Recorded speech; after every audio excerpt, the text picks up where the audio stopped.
ধর্মের নামে এসব ভণ্ডামের প্রধান কার্যালয় চরমনাইয়ের দরবার শরীফ। বাংলার জিন্দা শাহজালাল আল্লামা মুফতি ফয়জুল করিম শাইখে চরমনাই। চরমনাই দরবারের দায়িত্বে থাকা প্রধান দুই ভণ্ড হলেন ফয়জুল করিম ফজু আর রেজাউল করিম রেজু।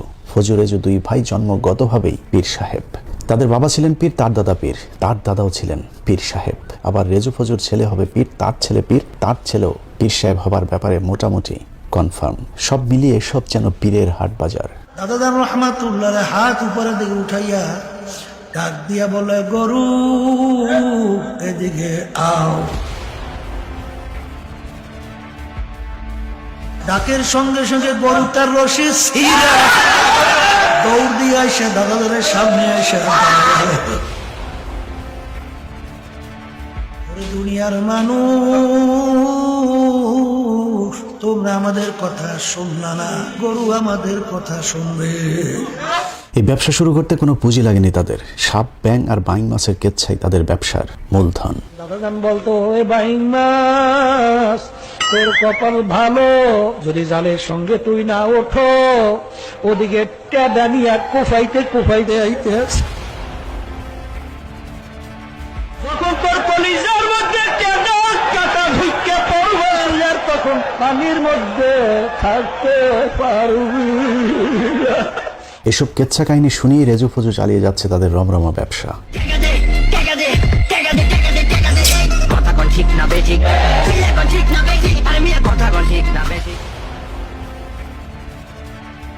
ও আমার দুনিয়াদার বাবারা, চরমনাইতে আসছে, বাবারে নৈরাশ হইয়েন না। প্রতি বছর কথিত ওরসে তোলার বস্তায় বস্তায় টাকা পয়সা দিয়ে দুনিয়াতে সুখ স্বাচ্ছন্দ্যে জীবন কাটানোর পর আখেরাতেও নাকি তাদের জন্য বেহেশত একদম ফ্রি। আমি স্বপ্নে দেখতেছি কিয়ামতের মাঠ কায়েম হয়ে গেছে, সমস্ত মানুষগুলো কিয়ামতের ময়দানে উঠছে। আল্লাহর ঘোষণা হলো, যারা নাকি চরমনাইয়ের মুশাব হুজুরের কথা অনুযায়ী নেক আমল করছে, তাদের এই কিয়ামতের ময়দানে কোনো হিসাব নেওয়া হবে না। চরমনাইয়ের মুরিদদের জন্য মেড ইন বরিশাল লেখা জাহাজ আখেরাতের মাঠে অপেক্ষা করছে। এই জাহাজের যাত্রী কারো কোনো হিসেব হবে না। জাহাজ থেকে নেমেই সোজা জান্নাতে। সৈয়দ ফজলুল করিম রাহমাতুল্লাহ যখন কিয়ামতের ময়দানে বড় বড় জাহাজ দিয়ে রওনা করবে, মাহমুদ গো দয়া মায়া করে আপনি ওদেরকে আপনার কুদরতি কোলের মধ্যে টানিয়ে আনেন।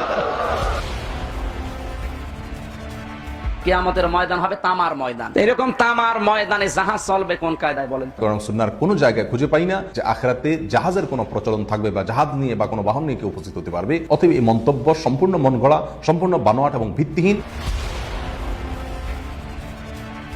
আবার দেখবেন চরমনাইয়ের বিরুদ্ধে একদল মানুষ জাহাজের উদাহরণ দিয়েছে, জাহাজ বাবা হয়ে গেছে। কত বড় জাহেল, মূর্খতার কত চরমে চলে গেছে। কিয়ামতের দিনের আগে কবরের আজাব মাপ পাবার নিনজার টেকনিকও জানা আছে জাহাজ পীর চরমনাইয়ের কাছে। আমাকে সোয়াল করতে না পারে, আমি এমন ভাবে আমার মাওলাকে ডাকবো যেন তারা প্রশ্ন করতে সুযোগ না পায়। মাওলাকে ডাকতে এসেছে, সুযোগ না পায়। আল্লাহ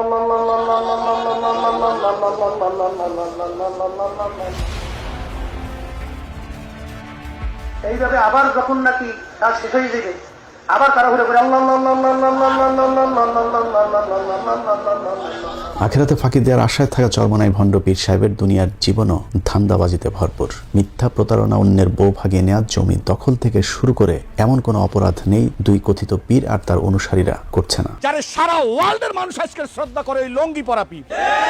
এসব মূর্খদের দলে ভেড়াতে অবশ্য খুব বেশি জ্ঞানবিদ্যার প্রয়োজন হয়নি। পীর সাহেবের শিক্ষক নিজেই জানিয়েছেন, শিক্ষা জীবনে ফেল করা ছাড়া পাশের কোনো রেকর্ড নেই কথিত এই ভণ্ড পীরদের। পীর সাহেব শহীদ মোল্লা ফজলুল করিম সাহেব দাওরা পাস করেন না। রেজাউল করিম সাহেব দাওরা পাস করেন না, কোনদিন ফাঁসি করে নাই, দৌড়ায়ও না, নিষ্কাশেও না, দাঁড়াইও না, বক্তব্যও না, নিচেও না, উপরেও না। প্রাতিষ্ঠানিক কোনো শিক্ষা ছাড়াই কিছু মূর্খ লোকদেরকে এরা দলে ভেড়াচ্ছে। তাদের বায়াত হন নিয়াত, মুরিদ হন নিয়াত, তারা নিয়াত করেন মুরিদ হয়ে গেলাম, বাকির নাম ফাঁসিয়া।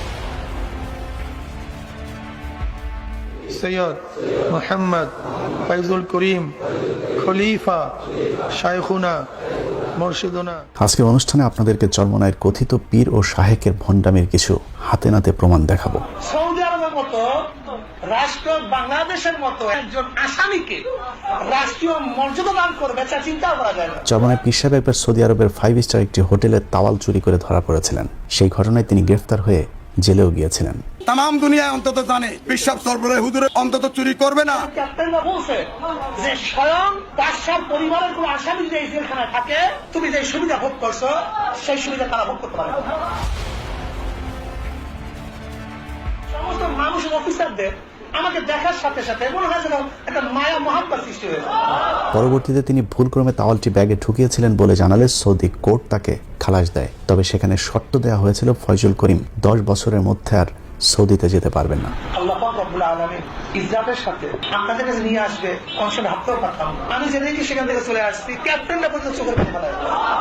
সেই ঘটনাটিকে তিনি দেশে ফিরে গরু ছাগলের কেচ্চার মতো করে সাজিয়ে তার মূর্খ ভক্তদের সামনে পেশ করেন। আর ভক্তরাও শুনে শুনে হাই পিসাব বলে আওয়াজ তুলতে থাকেন।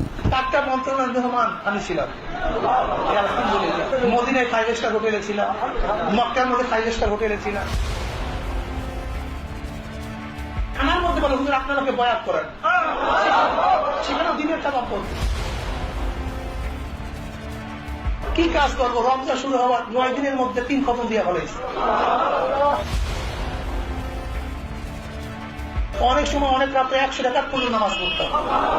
ওই অনুষ্ঠানে তিনি দাবি করেন জেলের ভেতরে সবাই তাকে খুব সম্মান দিয়েছে, বাড়ি থেকে খাবার আনার সুযোগ দিয়েছে, ভেতরে বয়ান করার সুযোগও নাকি তিনি পেয়েছিলেন। এমনকি জেল কর্মকর্তা, পুলিশের অফিসার থেকে শুরু করে সকলের সাথে তার নিয়মিত কথাবার্তা হতো। আল্লাহ পাক রব্বুল আলামিন আমাকে সেই জেলখানায় প্রতিদিন বাসার খানা খাওয়াইছে, প্রতিদিন খবর আদান প্রদান আমি করতে পারছি। মন্ত্রী বারবার আমার কাছে বলছে আমরা লজ্জিত, তোমার এই ব্যাপারটার খোঁজ কিং সালমান পর্যন্ত সে কিন্তু প্রকাশ করছে। কিং পরিবারের ছেলেটার নাম হলো ফয়সাল, টেলিফোন নাম্বার দিল যে তুমি আমার ভাই আব্দুল্লাহকে শুধু এই কথাটুকু বলবা, সরাসরি সে যেন কিং ফয়সালের সাথে আলোচনা করে। এবার প্রশ্ন হলো, সৌদি প্রশাসনের সাথে নিয়মিত এমন আলাপচারিতার জন্য তো আরবি জানতে হবে, কিন্তু চরমনায়ের কথিত শাহেক আরবিতে কথা বলতে জানেন কিনা তার প্রমাণ দেখি চলুন। তার নজরে কোনো এখানে শিরক বিদআত শরীয়তের খেলাফ কোনো নজর বা কোনো দৃষ্টি পড়ছে কিনা? هذا رأيته خلاف الشرع من الشرك والبدعات وغيره. ما رأينا شيء ولا ما رأينا أي مخالفة شرعية. শিরক বিদআতের মধ্যে জানিয়ে শুনিয়ে জড়িত হবে যে আল্লাহকে বলে কিভাবে ধারণা করতে পারে? وكيف أخبر عنا بالشرك وأنتم صدقتم هذا الخبر؟ ما كنا ندري ما عندنا معلومات يعني عن সম্প্রতি একটি ভিডিওতে দেখা যায় চরমনায় পেশ সাহেব একজন আরাবিয়ান লোকের সাথে দোভাষীর সাহায্যে কথা বলছেন। এমনকি খুব ছোট ছোট বাক্য তিনি দোভাষীর সাহায্য ছাড়া বলতে পারছিলেন না। আমরা তো প্রথম স্টেজ নিয়ে আসছি, কিন্তু দ্বিতীয় তৃতীয় স্টেজ নিয়ে আমাদের আলোচনা খুবই কম হয়। এখন প্রশ্ন হলো, সৌদি জেলখানার ভেতরে থাকা অবস্থায় তিনি এত আরবি এক্সপার্ট কিভাবে হয়ে গিয়েছিলেন? সৌদি আরব আসবেন, জীবনে কোনদিন পাসপোর্ট আপনার লাগতো না, জীবনে কোনদিন বিমানের টিকিট আপনার লাগতো না, আপনি আজীবন সৌদি আরবের মেহমান বনিয়া গেলেন। এরকম আরো অনেক গাঁজাখুরি গল্প বলে ভক্তদের কাছে আধ্যাত্মিক নেতা সেজেছেন চরমনায়ের ভণ্ড পীর আর ভণ্ড শায়েক দুজনে। জনাব শেখ মুজিবুর রহমান, তেনার বাবা শেখ লুৎফর রহমান, লুৎফর রহমানের বাবা শেখ আব্দুল হামিদ। কিছুদিন আগে আওয়ামী লীগের চামচামো করতে গিয়ে চরমনায়ের ভণ্ড শায়েক শেখ মুজিবুর রহমান সম্পর্কে ভুয়া এক পরিচয় তুলে ধরেন, যেখানে তিনি দাবি করেন শেখ মুজিবের পূর্বপুরুষ শেখ আওয়াল 1463 সালে ইরাক থেকে এসেছিলেন এবং শেখ আওয়াল হচ্ছেন হযরত বাইজিদ বুস্তামির শাগরেদ, অর্থাৎ বাইজিদ বুস্তামির সাথে তার সংস্পর্শে যাওয়ার সুযোগ হয়েছে। শেখ আব্দুল আওয়াল যিনি ইরাক থেকে এসেছিলেন, তিনি বাইজিদ বুস্তামি রহমাতুল্লাহ আলাইহির একজন শাগরেদ ছিলেন, তেনারই বংশধর। দরবেশ আব্দুল আওয়াল 1463 ইসরাই সালে এই বাংলাদেশে এসেছিলেন। এবার চলুন দেখা যাক কতটা ডাহা মিথ্যা এই তথ্য। উইকিপিডিয়ার তথ্য অনুযায়ী বাইজিদ বুস্তামি মারা যান 874 সালে, আর মজুপীরের বক্তব্য অনুযায়ী তার শাগরেদ বাংলাদেশে আসেন 1463 সালে। তাহলে বাইজিদ বুস্তামির শাগরেদ 600 বছর পর কিভাবে জীবিত থেকে বাংলাদেশে আসলেন? বাইজিদ বুস্তামি রহমাতুল্লাহ আলাইহি একজন শাগরেদ ছিলেন 1463। আসলে এই সবই মিথ্যা, বানোয়াট, প্রতারণা। আপনি যদি চরমনায় প্রস্রাবের নিজের বাবা দাদার নাম জিজ্ঞেস করেন, তারপরেও তিনি 3 পুরুষের উপরে যেতে পারবেন না। আর শেখ মুজিবের জন্ম পরিচয় তো এমনিতেই ভেজাল যুক্ত। শেখ সাহেবুত তাশরীরা ধর্মপ্রচারক ছিলেন। আল্লাহ আল্লাহ আল্লাহ আল্লাহ আল্লাহ আল্লাহ। চরমনায়ের মাহফিলগুলোতে যে অসভ্য লাফালাফি চলে তা নিয়েও নিজেদের মতো মন গড়া ব্যাখ্যা দিয়ে যাচ্ছেন চরমনায়ের কথিত আলেমরা। বাস্তবে এসব লাফালাফি শুধুই ভণ্ডামি ছাড়া আর কিছুই না।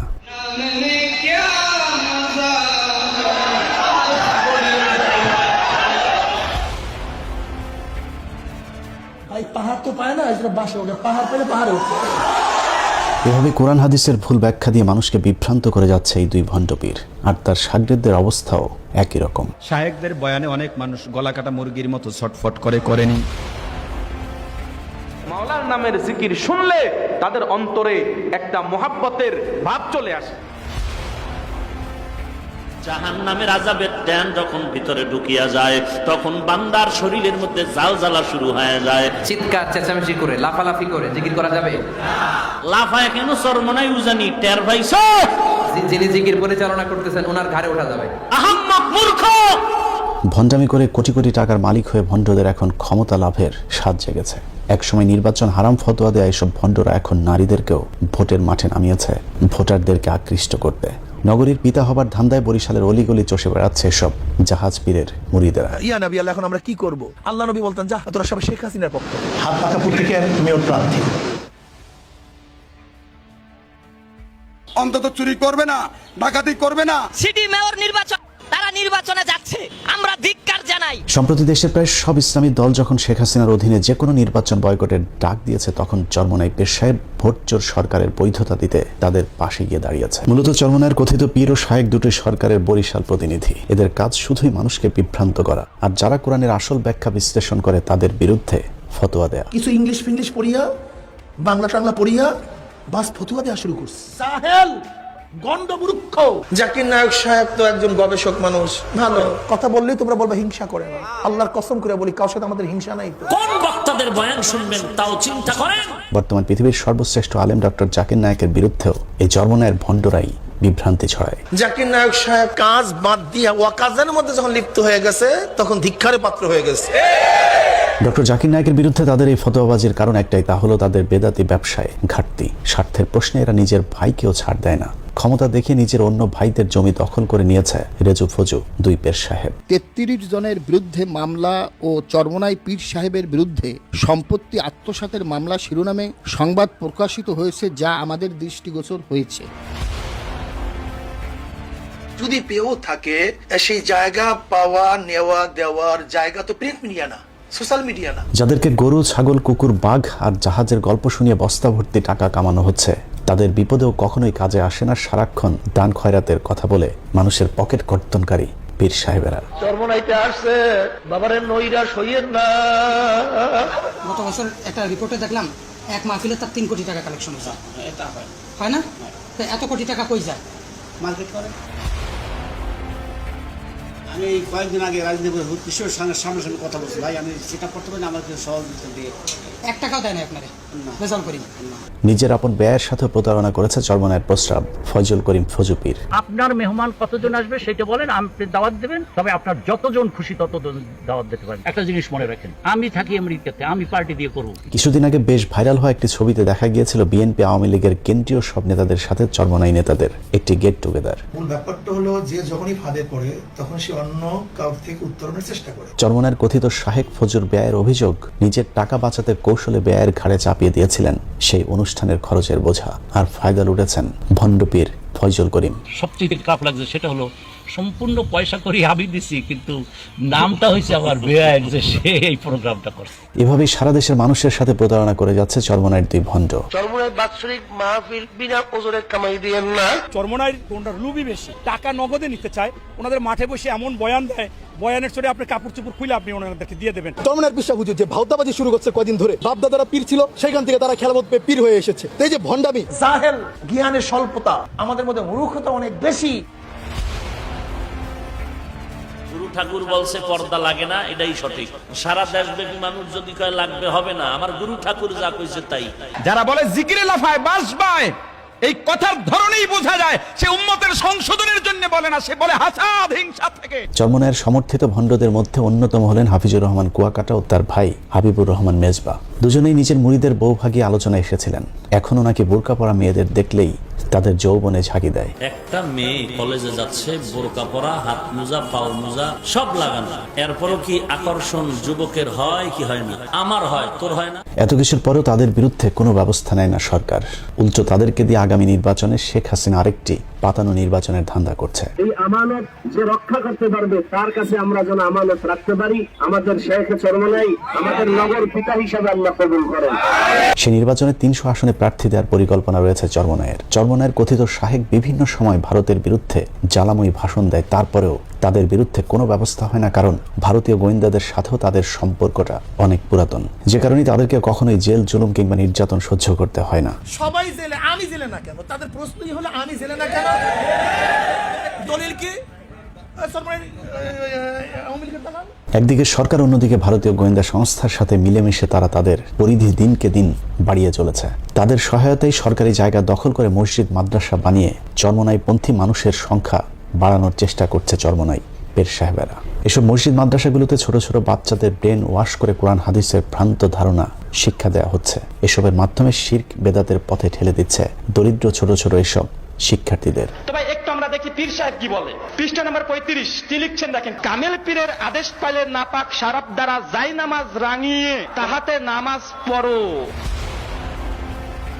শরীয়তে কামেল পীর সাহেব যদি এমন কোন হুকুম দেন যা প্রকাশ্য শরীয়তের খেলাফ হয়, তবুও তুমি তাহা নিরাপত্তিতে আদায় করিবে। তাদের লেখা বই কিংবা ধর্মীয় আলোচনায় শুধুই বাবা হুজুর, দাদা হুজুরদের আধ্যাত্মিক গাঁজাখুরি সব গল্প শোনানো হয়, অথচ বর্তমান পীরের মজেজা দেখানোর কোনো ক্ষমতা নেই। মুসলিম উম্মার মধ্যে যারা এরকম বিভ্রান্তিকর আকীদা সৃষ্টি করছে, আল্লাহ সুবহানাহু ওয়া তাআলা এই সব ব্যক্তিকে তুমি হেদায়েত দান করে সকলে বলি আল্লাহুম্মা আমিন। চরমনাইয়ের এসব ভণ্ডামি থামানোর এখনই সময়। কওমি আলেমদেরকেও এ ব্যাপারে পরিষ্কার ব্যাখ্যা দিতে হবে। ওয়াজের নামে শুধু নারীদের পর্দা, সুদ, ঘুষ আর বেহেশতের হুরদের আলাপের পাশাপাশি এসব বদমাইশদের ব্যাপারে পরিষ্কার ব্যাখ্যা দিতে হবে আলেমদেরকেই।